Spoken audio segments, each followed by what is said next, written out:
La désertification médicale ou le désert médical pour les urgences, pour nous, c'est la zone blanche. C'est-à-dire l'endroit où on va mettre plus de 30 minutes pour accéder, même avec des moyens modernes, hélicoptères, véhicules rapides. Et pour les urgences graves, eh bien, c'est un défi. C'est un défi en termes d'organisation et c'est un défi aussi en termes de répartition des structures pour pouvoir y accéder.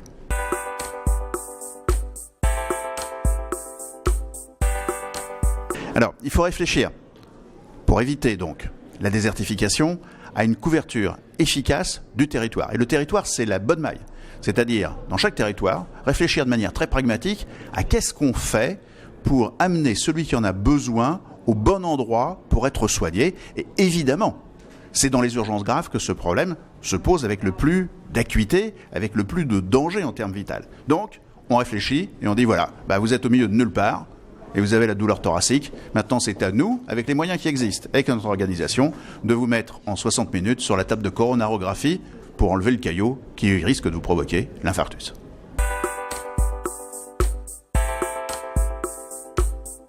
Il n'y a pas une spécialité médicale qui évolue plus vite que les urgences. En effet, dans les urgences, on touche à toutes les parties de la médecine.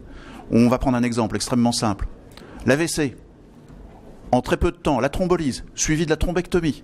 Et c'est à nous derrière d'organiser la prise en charge donc de patients pour lesquels le progrès est fantastique en termes de pronostic et en termes d'amélioration, construire la façon d'y accéder, trouver les médecins qui peuvent, sur le terrain, déjà appliquer une partie de ces progrès médicaux.